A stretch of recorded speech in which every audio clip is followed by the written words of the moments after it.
সুপ্রিয় শিক্ষার্থী বন্ধুরা, আলোচনা করছি বাক্যের গঠনগত প্রকারভেদ, সরল বাক্য, জটিল বাক্য, যৌগিক বাক্য নিয়ে এবং বাক্য রূপান্তর সেটাও শিখিয়ে দেব। তো সরল, জটিল, যৌগিক বাক্য নিয়ে আমার বিশ্বাস তোমরা মনোযোগ দিয়ে ক্লাসটি করলে আর সমস্যা থাকবে না, এবং বাক্য রূপান্তর কতটা সহজ সেটা আমি দেখিয়ে দেব। তাহলে আলোচনার বিষয় বাক্যের গঠনগত প্রকারভেদ। গঠন অনুসারে বাক্য তিন প্রকার, যথা: এক, সরল বাক্য, যেটাকে তোমরা ইংরেজিতে বলো সিম্পল। দুই, জটিল বাক্য, ইংরেজিতে এটাকে বলো কমপ্লেক্স। তিন, যৌগিক বাক্য, ইংরেজিতে এটাকে বলো কম্পাউন্ড। তাহলে গঠন অনুসারে বাক্য হচ্ছে এই তিন প্রকার: সরল বাক্য, জটিল বাক্য, যৌগিক বাক্য। এখন আমরা একটা একটা বাক্য আলোচনা করব। দেখো, একটু তাড়াতাড়ি লিখে নাও। সরল বাক্য, জটিল বাক্য, যৌগিক বাক্য। আমি উপর থেকেই লিখবো, অনেক কিছু বোঝানোর আছে এখানে। আলাদা করে টাইটেল দাও সরল বাক্য। সরল বাক্য লিখো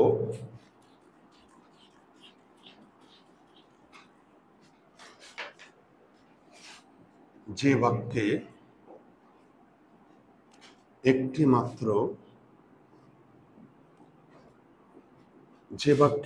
মাত্র সমাপিকা ক্রিয়া থাকে,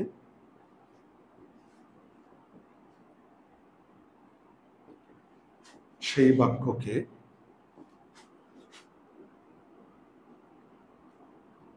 বাক্যকে সরল বাক্য বলে। দেখো, তাহলে সরল বাক্যে একটি মাত্র সমাপিকা ক্রিয়া থাকবে। সবাই লিখে নাও, সরল বাক্যে একটি মাত্র সমাপিকা ক্রিয়া থাকবে। তাহলে সমাপিকা ক্রিয়া সম্পর্কে ভালো ধারণা থাকতে হবে। এটা একটু লিখে নাও। সমাপিকা ক্রিয়া লিখো যে ক্রিয়ার দ্বারা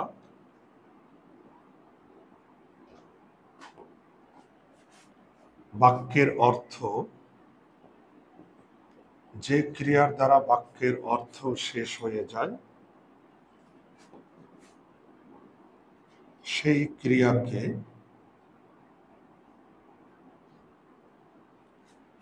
সরল বাক্য বলে, সমাপিকা ক্রিয়া বলে। সেই ক্রিয়াকে সমাপিকা ক্রিয়া বলে। আগে সমাপিকা ক্রিয়া সম্পর্কে ভালো ধারণা রাখো। ইংরেজিতে সমাপিকা ক্রিয়াকে বলো ফাইনিট ভার্ব। তাহলে দেখো, যে ক্রিয়ার দ্বারা বাক্যের অর্থ শেষ হয়ে যায় সেই ক্রিয়াকে বলে সমাপিকা ক্রিয়া। তো আমরা আরেকটু জানি ক্রিয়া অর্থ কি। আসলে ক্রিয়া শব্দের অর্থ করা, কোনো কিছু করা, হওয়া বা কোনো কিছু ঘটা, এটা হচ্ছে ক্রিয়া। তাহলে ক্রিয়া অর্থ হচ্ছে করা, কোনো কিছু করা, হওয়া বা ঘটা, এটাকে আমরা কি বলবো? ক্রিয়া বলবো। আর যে ক্রিয়ার দ্বারা বাক্যের অর্থ শেষ হয়ে যায় সেই ক্রিয়াকে আমরা কি বলবো? সমাপিকা ক্রিয়া। দেখো, আমি যদি এখন বলি আরস বই পড়ে, ওকে, খেয়াল করো, আরস বই পড়ে, ওকে। এখানে দেখো, আগে দেখো ক্রিয়া কোনটা, পরে, এটা হলো ক্রিয়া। কারণ আমি একটু আগে বলেছি ক্রিয়া অর্থ করা, হওয়া, ঘটা। আরস কিছু একটা করছে, আরস কি করছে? পড়ছে। তাহলে পড়াটা করা বোঝায়, কোনো কিছু করা, তাহলে এটা ক্রিয়া। এবার দেখো, এই ক্রিয়াটার দ্বারা বাক্যের অর্থ শেষ হয়ে গিয়েছে। দেখেছো, আমরা একটা দাড়ি ব্যবহার করেছি।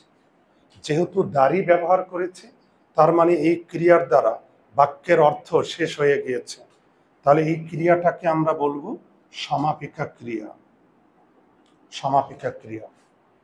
তাহলে যে ক্রিয়ার দ্বারা বাক্যের অর্থ শেষ হয়ে যায় সেই ক্রিয়াটাকে সমাপিকা ক্রিয়া বলে। দেখো তো, এবার সরল বাক্যের সংজ্ঞাটা কি দিয়েছি? সরল বাক্যের সংজ্ঞা দিয়েছি যে বাক্যে একটি মাত্র সমাপিকা ক্রিয়া থাকে সেই বাক্যকে আমরা কি বলবো? সরল বাক্য বলবো। তাহলে সরল বাক্য হওয়ার কন্ডিশন কি? সমাপিকা ক্রিয়া একটা থাকবে মাত্র। যে বাক্যে একটা মাত্র সমাপিকা ক্রিয়া থাকে সেটাকে আমরা সরল বাক্য বলবো। এবার একটু লিখো, সরল বাক্যে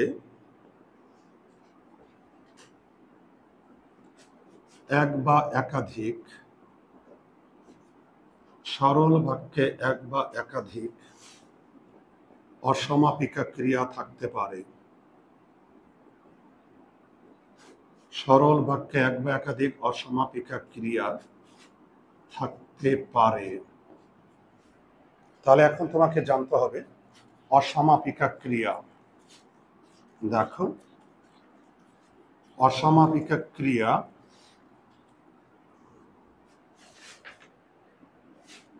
তাহলে আমরা একটু অসমাপিকা ক্রিয়া সম্পর্কে একটু ধারণা রাখি। লিখো, যে ক্রিয়ার দ্বারা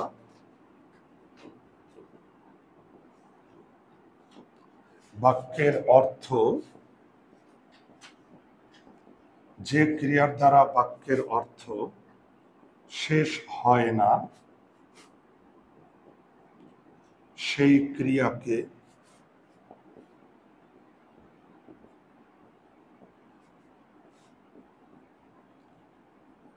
অসমাপিকা ক্রিয়া বলে।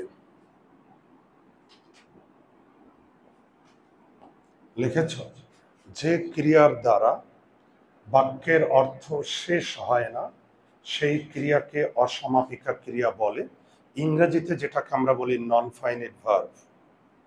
এবার একটু দেখো, আমি যদি এখন উদাহরণ দিই, সে কথা বলতে বলতে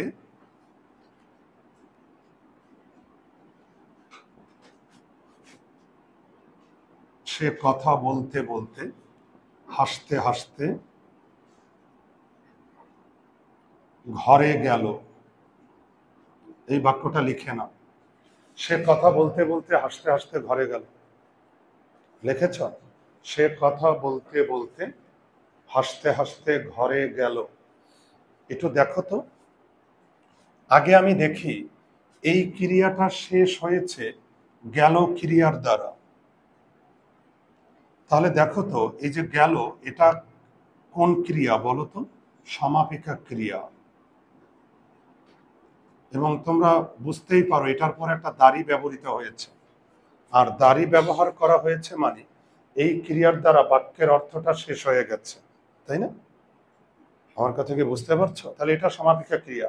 এবার দেখো তো, বলতে বলতে এই ক্রিয়ার দ্বারা বাক্যের অর্থ শেষ হয়নি, হয়েছে? এরপরে আরো আছে, দেখো এরপরে আরো আছে। তাহলে যে ক্রিয়ার দ্বারা বাক্যের অর্থ শেষ হয় না সেটাকে আমরা বলবো অসমাপিকা ক্রিয়া। তাহলে বলতে বলতে এটা অসমাপিকা ক্রিয়া। আবার দেখো তো, হাসতে হাসতে, এটাও একটা ক্রিয়া। আমি বারবার বলছি ক্রিয়া মানে করা। এই যে বলতে বলতে কিছু একটা করছে, হাসতে হাসতে কিছু একটা করছে। তাহলে দেখো তো, হাসতে হাসতে এই ক্রিয়ার দ্বারাও বাক্যের অর্থ শেষ হয় না, তাহলে এটাও অসমাপিকা ক্রিয়া। দেখো তো, এই বাক্যে একাধিক অসমাপিকা ক্রিয়া আছে, দেখেছ? কিন্তু সমাপিকা ক্রিয়া কয়টা বলো তো? একটা। এখানে গেল, এটা হলো সমাপিকা ক্রিয়া, কারণ এই ক্রিয়ার দ্বারা বাক্যের অর্থ শেষ হয়ে গিয়েছে।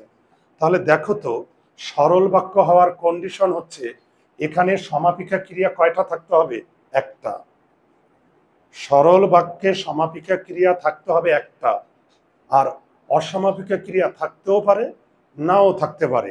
অসমাপিকা ক্রিয়া একটাও থাকতে পারে, একাধিকও থাকতে পারে, কিন্তু সমাপিকা ক্রিয়া অনলি ওয়ান। ঠিক আছে? আর আমি আরো ধারণা দিব যখন বাক্য রূপান্তর আমি আলোচনা করব।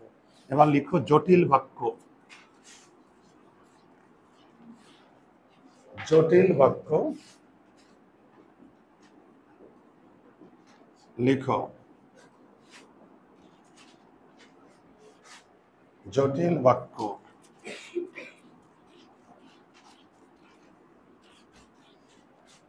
একাধিক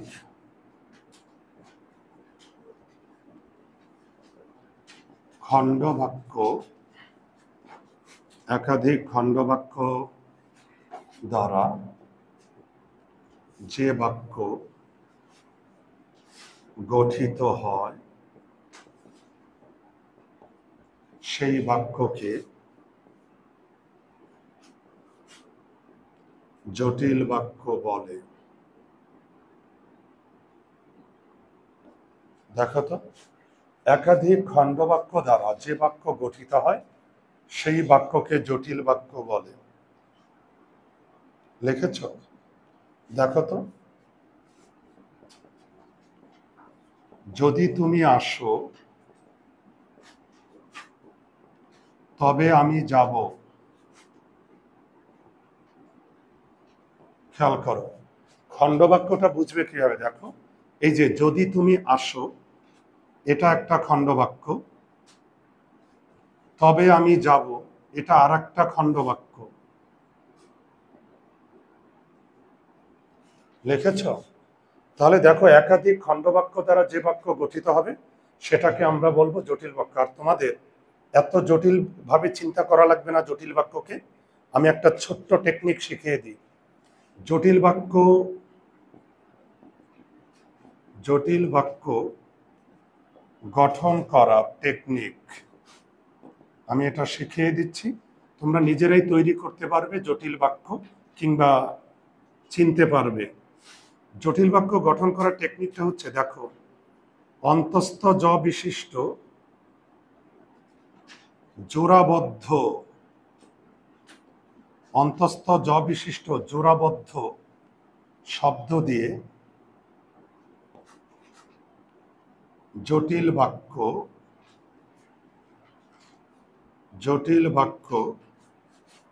গঠন করতে হবে। এই টেকনিকটা মনে রাখবে। আমি উদাহরণ দিচ্ছি, দেখো, অন্তস্থ জ বিশিষ্ট জোড়াবদ্ধ শব্দ দিয়ে জটিল বাক্য গঠন করতে হবে। এখন এখানে মেইন শব্দটা হচ্ছে অন্তস্থ জ। দেখো, এখন তোমরা ভাবতে পারো, আর জোড়া মানে তো বুঝো দুইটা। অন্তস্থ জ বিশিষ্ট জোড়াবদ্ধ শব্দ দিয়ে জটিল বাক্য গঠন করতে হবে। দেখো তো, যদি, তবে, যদিও, তবুও, যখন, তখন। এখন তোমরা ভাবতে পারো যে অন্তস্থ জ বিশিষ্ট জোড়াবদ্ধ শব্দ মানে কি? দেখো তো, এখানে প্রতিটাতে একটা জোড়া শব্দ আছে, দেখছো? প্রতিটাতে কি এক জোড়া করে শব্দ আছে না? আর দেখো তো, প্রতিটা জোড়া শুরু হচ্ছে অন্তস্থ জ দিয়ে। দেখো, প্রতিটা জোড়া শুরু হচ্ছে অন্তস্থ জ দিয়ে। তাহলে অন্তস্থ জ বিশিষ্ট জোড়াবদ্ধ শব্দ মানে হচ্ছে প্রতিটা জোড়া শুরু হবে অন্তস্থ জ দিয়ে। আমি আরো উদাহরণ দিচ্ছি, লিখবে, যত, তত, যেমন, তেমন,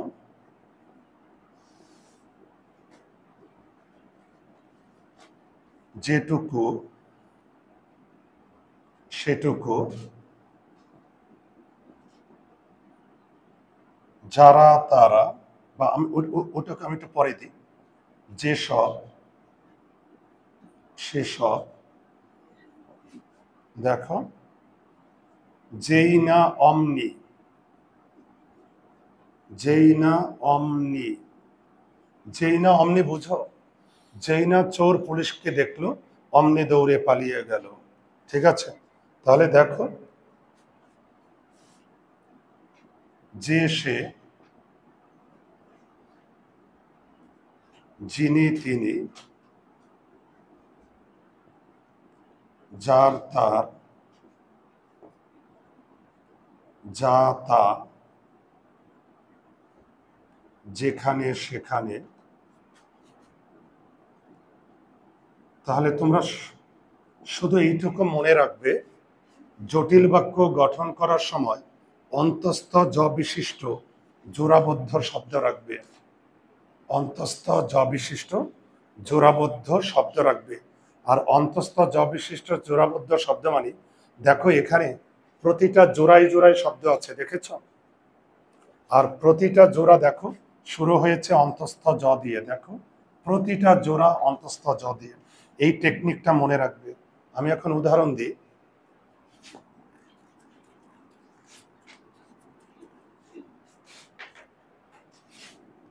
যে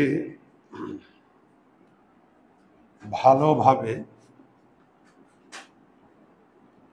পড়ালেখা করে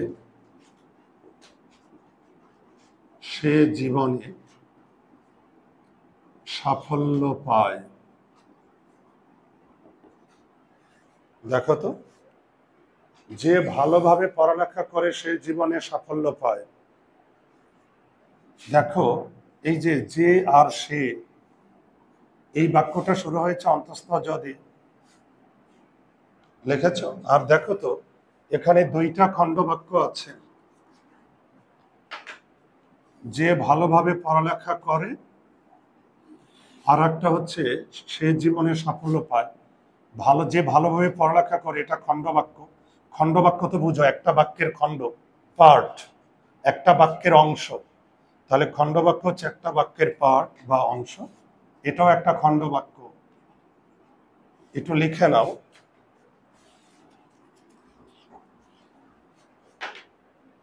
জটিল জটিল বাক্যে খণ্ড বাক্যগুলো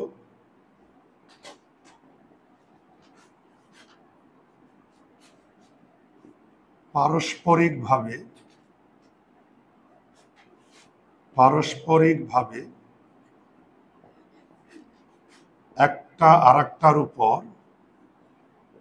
একটা আরেকটার উপর নির্ভরশীল।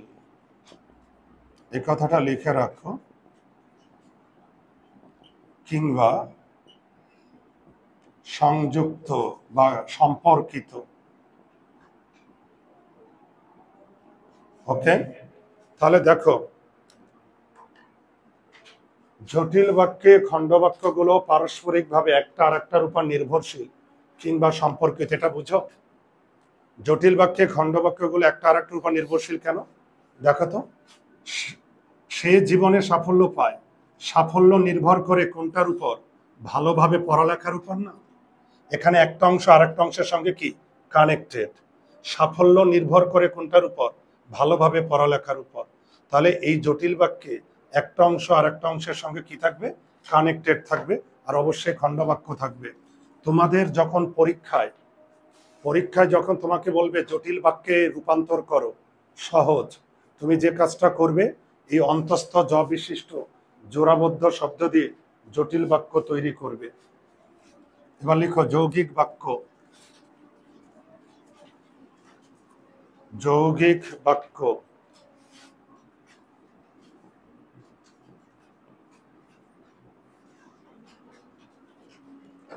লিখো একাধিক সরল বাক্য। এই যে একাধিক সরল বাক্য যোজক। যোজকের ইংরেজি হচ্ছে কনজাংশন। একাধিক সরল বাক্য যোজক দ্বারা যুক্ত হয়ে যে বাক্য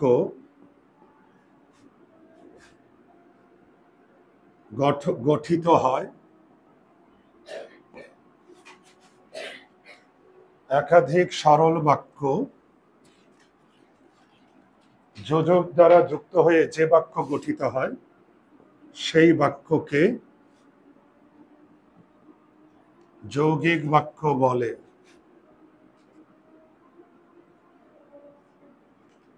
লেখো, সবাই লিখবে। একাধিক সরল বাক্য যোজক কনজাংশন দ্বারা যুক্ত হয়ে যে বাক্য গঠিত হয় সেই বাক্যকে যৌগিক বাক্য বলে। তো যোজক বা কনজাংশনের উদাহরণ কোনগুলো দেখো।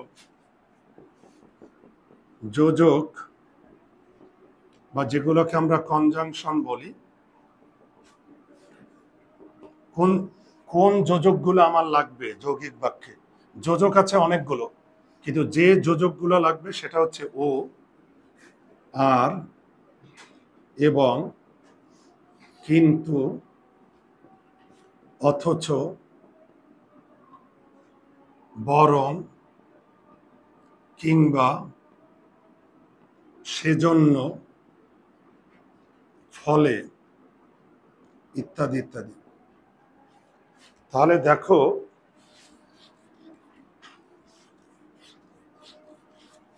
ওকে, তাহলে একাধিক সরল বাক্য যোজক দ্বারা যুক্ত হয়ে যে বাক্য গঠিত হয় সেই বাক্যকে যৌগিক বাক্য বলে। আর যোজক কোনগুলো? ও আর, যে যোজকগুলো আমার লাগবে, ও আর, এবং, কিন্তু, অথচ, বরং, কিংবা, সেজন্য, ফলে। আর মনে রাখবে যোজকের কাজ কি? যুক্ত করা, যুক্ত করা, একত্রিত করা। যোজকের কাজ হচ্ছে একত্রিত করা বা যুক্ত করা। তাহলে এদিকে খেয়াল করো, যৌগিক বাক্যের কন্ডিশনটা দেখো তো, একাধিক সরল বাক্য থাকতে হবে, এটা হলো মেইন কন্ডিশন। আর জটিল বাক্যে থাকবে একাধিক খণ্ড বাক্য। আগে জটিল বাক্য আর যৌগিক বাক্যের মধ্যে পার্থক্য শিখো। জটিল বাক্যে ছিল একাধিক খণ্ড বাক্য, যেখানে একটা আর একটার উপর নির্ভরশীল।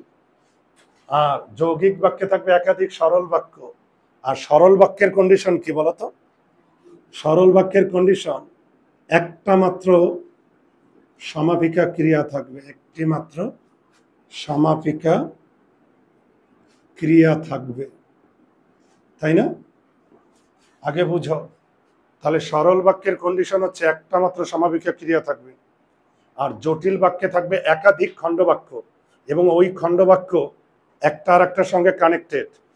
আর যৌগিক বাক্যে থাকবে একাধিক সরল বাক্য শুধু। তাহলে দেখি, দেখো,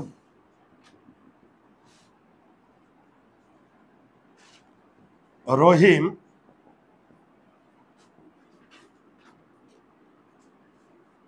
রহিম স্কুলে গেল আর করিম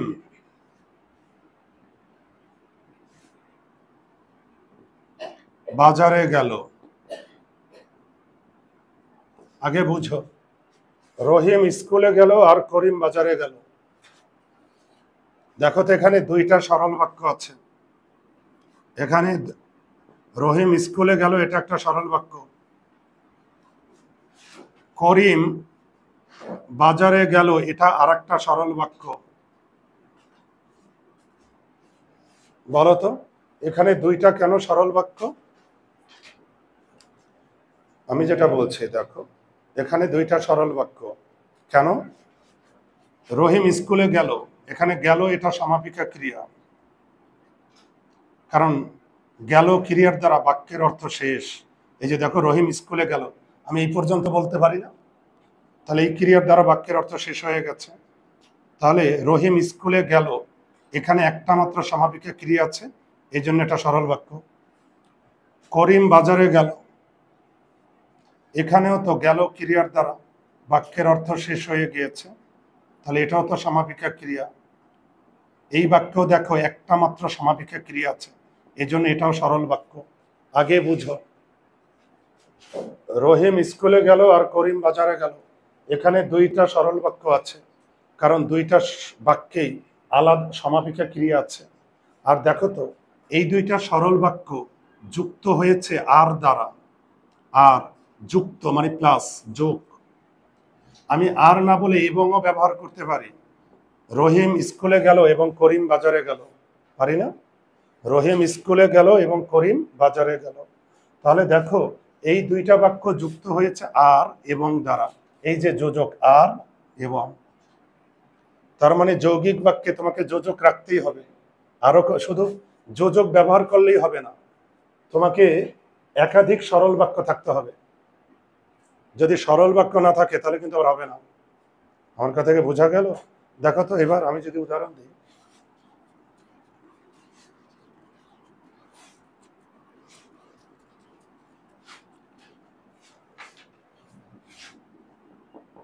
সে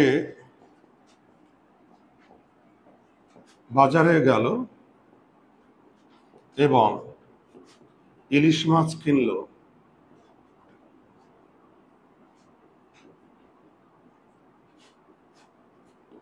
এখানে দুইটা সরল বাক্য, একটা হচ্ছে সে বাজারে গেল, আর একটা হচ্ছে ইলিশ মাছ কিনলো। দেখো তো এখানে দুইটা সরল বাক্য, দুইটা সরল বাক্য। আগে সরল বাক্য বুঝো। এখানে দেখো গেল, এটা সমাপিকা ক্রিয়া, আবার কিনলো এটাও সমাপিকা ক্রিয়া, আলাদা আলাদা সমাপিকা ক্রিয়া আছে এখানে। তাহলে দেখো এই দুইটা বাক্যে আলাদা আলাদা সমাপিকা ক্রিয়া আছে, তাহলে এখানে দুইটা সরল বাক্য। আর এই দুইটা সরল বাক্য দেখো এবং দ্বারা যুক্ত হয়েছে। আমি চাইলে আরো ব্যবহার করতে পারি। আমার কথা বোঝা গেল? অনেক সময় সমাপিকা ক্রিয়া হিডেনও থাকতে পারে, অনেক সময় সমাপিকা ক্রিয়া হিডেন থাকতে পারে। মানে হিডেন মানে যেটাকে আমরা বলি উজ্জ, মানে আড়ালে। যেমন দেখো, সে ধনী বা সে দরিদ্র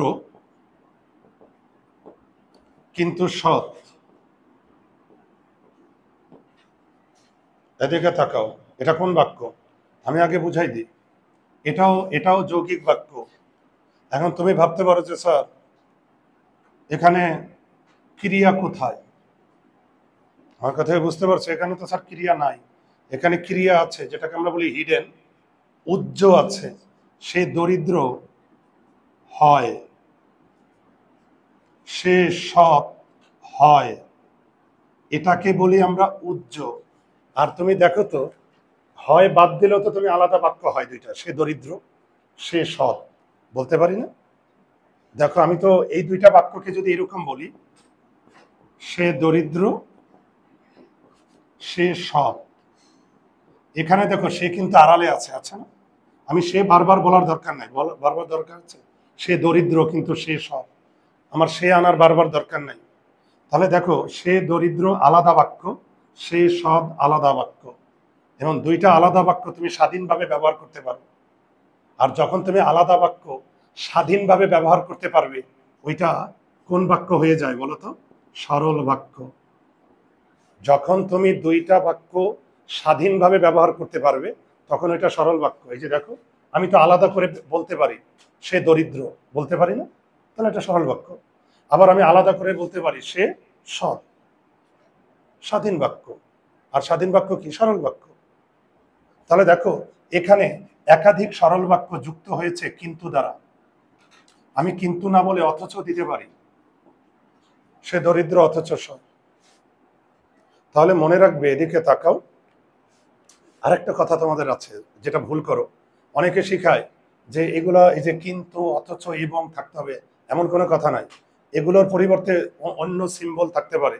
যেমন দেখো, একটু লিখো, যোজকের পরিবর্তে, যোজকের পরিবর্তে, এই কথাটা গুরুত্বপূর্ণ, যোজকের পরিবর্তে কমা, এই যে কমা, সেমিকোলন, সেমিকোলনটা আমরা এই যে কমার উপরে একটা ডট ব্যবহার করি, কোলন, কোলন হচ্ছে উপরে নিচে দুইটা ডট, ড্যাশ, এই যে ড্যাশ। তাহলে দেখো যোজকের পরিবর্তে কমা, সেমিকোলন, কোলন, ড্যাশ ব্যবহার করা যায়। এই কথাটা খুবই গুরুত্বপূর্ণ। সবসময় কনজাংশন থাকবে এমন না। তুমি কনজাংশনের পরিবর্তে, আমি কিন্তু বারবার বলছি বাবা, যোজক মানে কি? Conjunction, conjunction.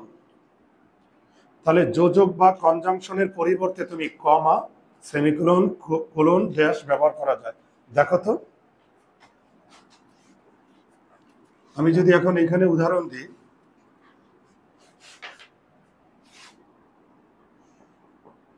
আমি একটু আগে যে উদাহরণ দিয়েছিলাম, এই যে দেখো, রহিম স্কুলে গেল, আমি এখানে যোজক আনবো না, আমি কমা দিব। রহিম স্কুলে গেল, করিম বাজারে গেল।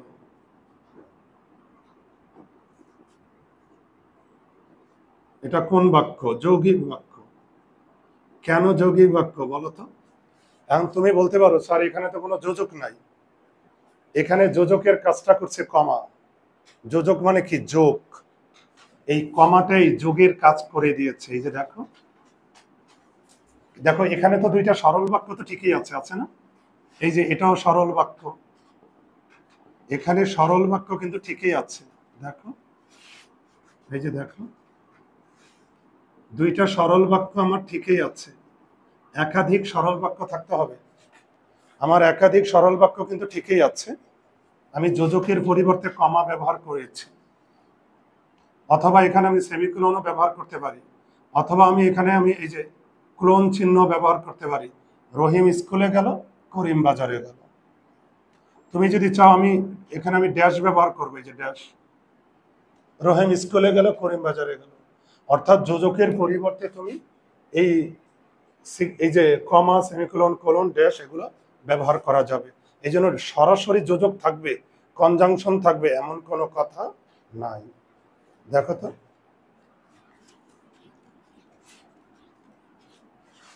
লিখো, সে বই পড়ল,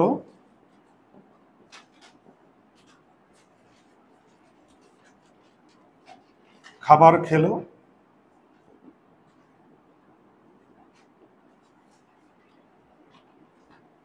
বেরিয়ে গেল। কি সুন্দর বাক্য দেখছো? সে বই পড়ল, খাবার খেলো, বেরিয়ে গেল। বলো তো,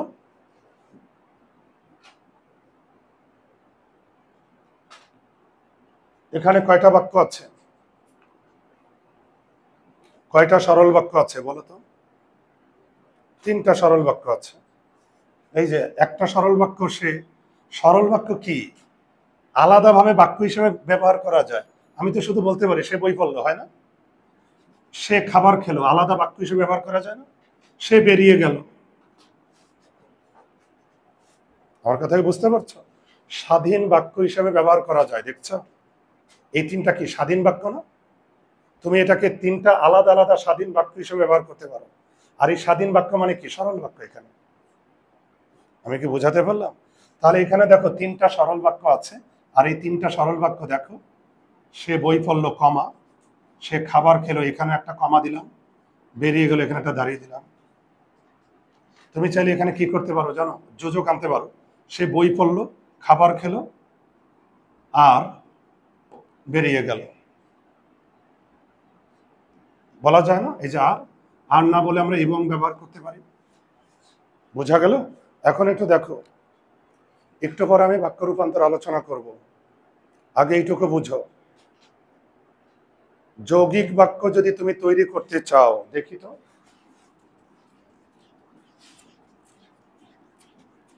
আমি যদি বলি এই এতক্ষণ ধরে যে লেকচারটা দিলাম, এটাকে তুমি, এটার মূল, যেটাকে আমরা বলি মাইটোকন্ড্রিয়া, একেবারে মূল জিনিসটা তুমি করো। দেখো, সরল বাক্য, সরল বাক্য যদি হইতে হয়, কয়টা সমাপিকা ক্রিয়া থাকবে? একটি সমাপিকা ক্রিয়া থাকতে হবে, একটি, মাস্ট। জটিল বাক্য, একাধিক খণ্ড বাক্য, একাধিক খণ্ড বাক্য, কিন্তু স্বাধীন বাক্য না। বুঝতে কি পারছো? একাধিক খণ্ড বাক্য কিন্তু স্বাধীন বাক্য নয়।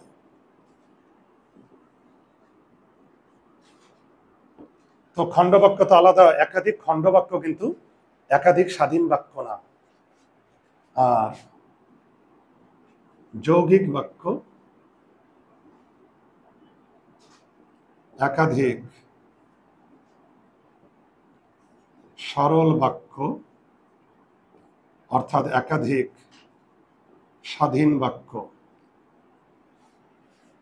তাহলে দেখো, একাধিক সরল বাক্য মানে আমি এখানে সরল বাক্যটাকেই স্বাধীন বাক্য হিসেবে ধরেছি। আর তাহলে দেখো, বাক্যটা শুরু হচ্ছে, সরল বাক্য শুরু হচ্ছে সমাপিকা ক্রিয়া দ্বারা।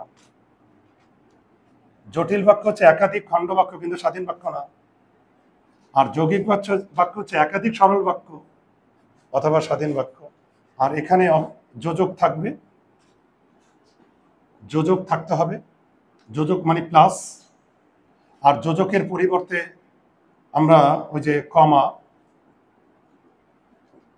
আবার তারপর অন্যান্য ওই যে কোলন চিহ্ন, ড্যাশ চিহ্ন, একটু আগে যে আমি সংক্ষেপে দিয়ে দিচ্ছি, ড্যাশ ব্যবহার করা যাবে যোজকের পরিবর্তে। আর জটিল বাক্য যদি আমরা তৈরি করতে চাই, কি কি লিখে দেব বলো তো? অন্তস্থ জ বিশিষ্ট, এতক্ষণ ধরে যে আমি লেকচার দিলাম মেইন 2-3 মিনিটে দিয়ে দিচ্ছি। জটিল বাক্য যদি তৈরি করতে চাই, অন্তস্থ জ বিশিষ্ট জোড়াবদ্ধ শব্দ থাকবে। আর সরল বাক্য যদি তৈরি করতে চাই, যোজক বা বিরাম চিহ্ন, এটা কি বিরাম চিহ্ন না? কমা, কোলন চিহ্ন, ড্যাশ, এগুলো তো বিরাম চিহ্ন।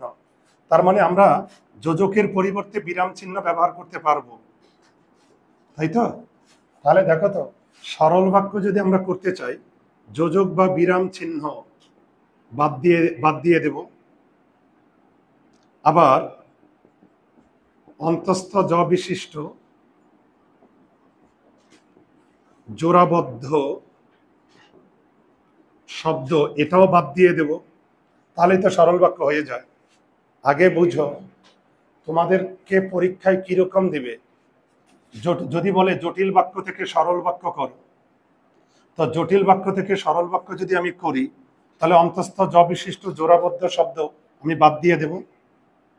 যদি বলে যৌগিক বাক্য থেকে সরল বাক্য করো, তাহলে আমি যোজক বা বিরাম চিহ্ন বাদ দিয়ে দেব। আমি কি বুঝাইতে পারলাম? আবার যদি বলে সরল বাক্য থেকে জটিল বাক্য করো, তাহলে আমি অন্তস্থ জ বিশিষ্ট জোড়াবদ্ধ শব্দ দেব। যদি বলে সরল বাক্য থেকে যৌগিক বাক্য করো, তাহলে আমি মাঝখানে কি দিয়ে দেব? যোজক বা বিরাম চিহ্ন। বুঝাইতে পারলাম? এবার আলাদা করে টাইটেল দাও, বাক্য রূপান্তর।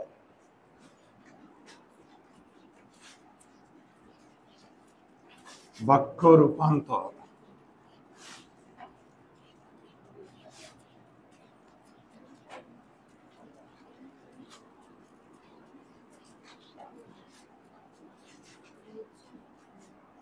খেয়াল করো,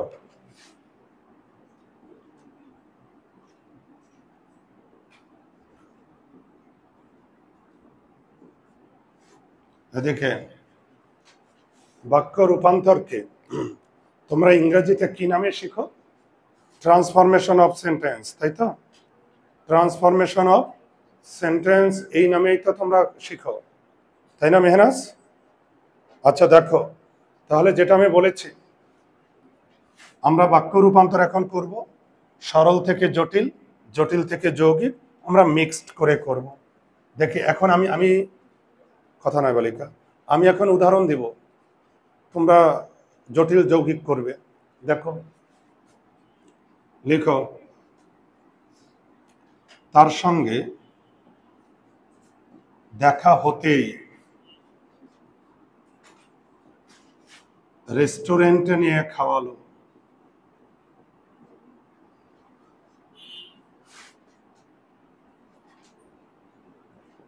রেস্টুরেন্টে নিয়ে খাওয়ালো, বলতে পারবে এই লাইনটা কোন গল্পে আছে?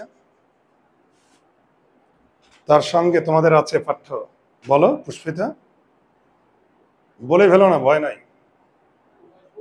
না, ও মনে করছে হ্যাঁ 21-এর গল্প, ও মনে করছে খাওয়ানোর যেহেতু আছে প্রবাস বন্ধুই হবে। তার সঙ্গে দেখা, ঠিক আছে, এই দেখে তার সঙ্গে দেখা হতে রেস্টুরেন্টে নিয়ে খাওয়ালো, এটা 21-এর গল্পে আছে জহির রেহানের। আচ্ছা এখন বলো তো এটা কোন বাক্য? এটা সরল বাক্য, আমি নিজেই বলে দিলাম আগে। এটা কেন সরল বাক্য? প্রথমত এটা জটিল বাক্য না। কেন জটিল বাক্য না বলো তো? কারণ এখানে অন্তস্থ জ বিশিষ্ট জোড়াবদ্ধ শব্দ নাই। এটা যৌগিক না, কারণ এখানে যোজক নাই, যোজক বা বিরাম চিহ্ন নাই। আছে, তাহলে এখানে অন্তস্থ জ বিশিষ্ট জোড়াবদ্ধ শব্দ নাই, জটিল বাক্য না। এখানে যৌগিক বাক্য না, কারণ এখানে কনজাংশন বা যোজক নাই। এখন তোমরা এটাকে জটিল করবে অন্তস্থ জ বিশিষ্ট জোড়াবদ্ধ শব্দ দিয়ে। আমি একটা তালিকা দিয়েছি না, অন্তস্থ জ বিশিষ্ট জোড়াবদ্ধ শব্দ দিয়ে কোন ফরম্যাটে যায় দেখো তো, ব্যাক করো। হ্যাঁ, ভেরি গুড। যখন তখন, যখন তার সঙ্গে দেখা হলো তখন সে রেস্টুরেন্টে নিয়ে খাওয়ালো। আরো একভাবে করা যায়, কে পারবে? যেই না, ভেরি গুড। যেই না তার সঙ্গে দেখা হলো অমনি রেস্টুরেন্টে নিয়ে খাওয়ালো। দেখছো কি সহজ। এই যে দেখো, যখন, যখন তার সঙ্গে, আমি একটু সংক্ষেপে দিলাম, যখন তার সঙ্গে দেখা হলো তখন রেস্টুরেন্টে নিয়ে খাওয়ালো। আমি সংক্ষেপে লিখে দিচ্ছি, তখন রেস্টুরেন্টে নিয়ে খাওয়ালো। এই যে দেখো, যখন তখন। হ্যাঁ, তুমি দিতে পারো সে, তখন সে। আমি সে না দিলেও তো হয়। আমার কথা কি বুঝতে পারছো? কারণ খাওয়ালো, খাওয়ালো তো আমি তো আর খাওয়াইনি, খাওয়াইছে সে, ওটা তো বুঝাই যায়। তুমি এখানে সে দিতেও পারো, নাও দিতে পারো। অথবা তুমি এখানে দিতে পারো যেই না, এই যে দেখো, তার সঙ্গে দেখা হলো অমনি, অমনি রেস্টুরেন্টে নিয়ে খাওয়ালো। এখন তুমি যদি মনে করো স্যার আমি একটু সে দেবো, দাও, তখন সে রেস্টুরেন্টে নিয়ে খাওয়ালো। আমি সংক্ষেপে দিয়ে দিচ্ছি। দেখেছো অন্তস্থ জ, এই যে এটাও তো অন্তস্থ জ বিশিষ্ট জোড়াবদ্ধ শব্দ, তাই না? অন্তস্থ জ বিশিষ্ট জোড়াবদ্ধ শব্দ দিয়ে করবে। এটাকে করো, এটাকে যৌগিক বাক্য করো, এটাকে যৌগিক বাক্য করো। যৌগিক বাক্য করতে হলে কনজাংশন আনবো, তাই তো? যোজক আনবো, যোজক বা কনজাংশন আনবো। আচ্ছা, এখানে আমরা কোন কনজাংশন বা যোজকটা আনতে পারি? এবং অথবা আর। দেখো, তার সঙ্গে দেখা হলো এবং রেস্টুরেন্টে নিয়ে, এবং রেস্টুরেন্টে নিয়ে খাওয়ালো। দেখো, এই যে একাধিক সরল বাক্য, এই যে তার সঙ্গে দেখা হলো আর রেস্টুরেন্টে নিয়ে খাওয়ালো। এই যে দেখো, আমি এবং না বলে আর ব্যবহার করতে পারি। দেখি আরেকটা উদাহরণ দিই। আমি জানি না আমার ভিডিও ফ্রেম কত দূর আছে। ওকে, ঠিক আছে।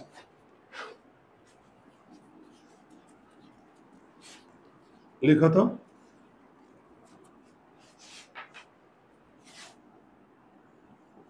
শিক্ষক, শিক্ষক আসলেও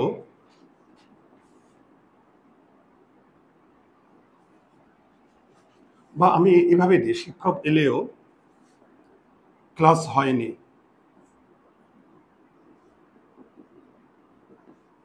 সরল বাক্য। এটাকে সরল বাক্য কেন সেটা আমি শিখিয়েছি, কারণ এটা জটিল বাক্যের বৈশিষ্ট্য নাই, যৌগিক বাক্যের বৈশিষ্ট্য নেই।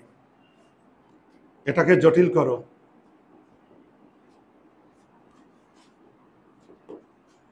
বলো, কোন জটিল বাক্য করতে হলে আমি অন্তস্থ জ বিশিষ্ট জোড়াবদ্ধ শব্দ দিয়ে করব, তাই তো?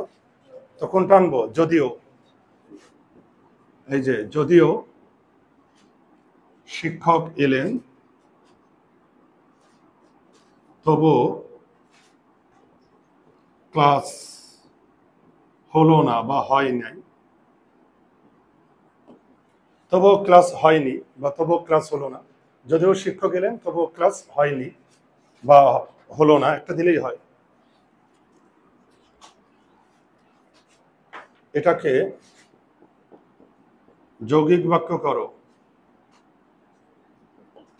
যৌগিক বাক্য করতে হলে একটা যোজক আনবো, তাই তো? একটা কনজাংশন আনবো। কোনটা আনবো? কিন্তু অথবা কিন্তু অথচ। কিন্তু অথচ। দেখো, শিক্ষক এলেন কিন্তু ক্লাস হয়নি বা ক্লাস হলো না বা ক্লাস। তাহলে দেখো, আমি কিন্তু না বলে অথচ দিতে পারি। শিক্ষক এলেন অথচ ক্লাস হয়নি। লাস্ট একটা উদাহরণ, আমি এটা ছোট্ট একটা বাক্য দিয়ে দিই। বলো, আমি বাংলার গান গাই।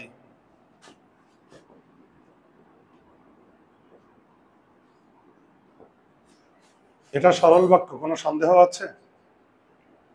এটা সরল বাক্য। এটাকে জটিল করো তো। জটিল বাক্য তো অন্তঃস্থ যোগ কোনটা আনবে? ওই ফরম্যাটে করো। এই যে দেখো, আমি যে গান গাই তা বাংলার। এই যে দেখো, যে আর তা, আমার কথা কি বুঝতে পারছো? অথবা আমি যা গাই, এই যে যা, তা বাংলার গান। আমি যা গাই তা এই যে দেখো, যা তা, যে তা, অথবা যেটা সেটা, এটা দিলেই হয়। বোঝা গেল? এই যে দেখো, অন্তঃস্থ জ বিশিষ্ট জোড়াবদ্ধ শব্দ আনলাম। এবার দেখো তো, এটাকে যৌগিক বাক্য, এটা কনজাংশন আনো। কি আনবো? এবং আনতে পারি। আমি গান গাই এবং তা বাংলার। আমি গান গাই এবং তা বাংলার। এবং না বলে আমরা আরো দিতে পারি, আমি গান গাই আর তা বাংলার। বোঝা গেল? ও আমিয়া, বুঝতে পারছো? আরিজ, বোঝা গেল? এবার তো দেখো এদিকে, দেখো যৌগিক, এদিকে তাকাও। যৌগিক বাক্য থেকে যখন আমি জটিল বাক্য যাব, তখন আমি যোজক বাদ দিয়ে দেব, অন্তঃস্থ জ বিশিষ্ট শব্দ আনবো। আবার যৌগিক কিংবা জটিল থেকে যখন আমি সরল বাক্যে যাব, তখন আমি এই কনজাংশনও রাখবো না, অন্তঃস্থ জ বিশিষ্ট জোড়াবদ্ধ শব্দ রাখবো না। তাহলে দেখো, যৌগিক কিংবা জটিল থেকে যখন আমি সরল বাক্যে যাব, তখন আমাকে কনজাংশন বাদ দিতে হবে, আবার এই অন্তঃস্থ জ বিশিষ্ট জোড়াবদ্ধ শব্দ বাদ দিয়ে তারপরে আমি সরল বাক্যে যাব। বোঝা গেল? কারো কোনো সমস্যা নেই? সবাই বুঝতে পেরেছ? ওকে, তাহলে ভালো থাকো, সুস্থ থাকো, নিরাপদে থাকো।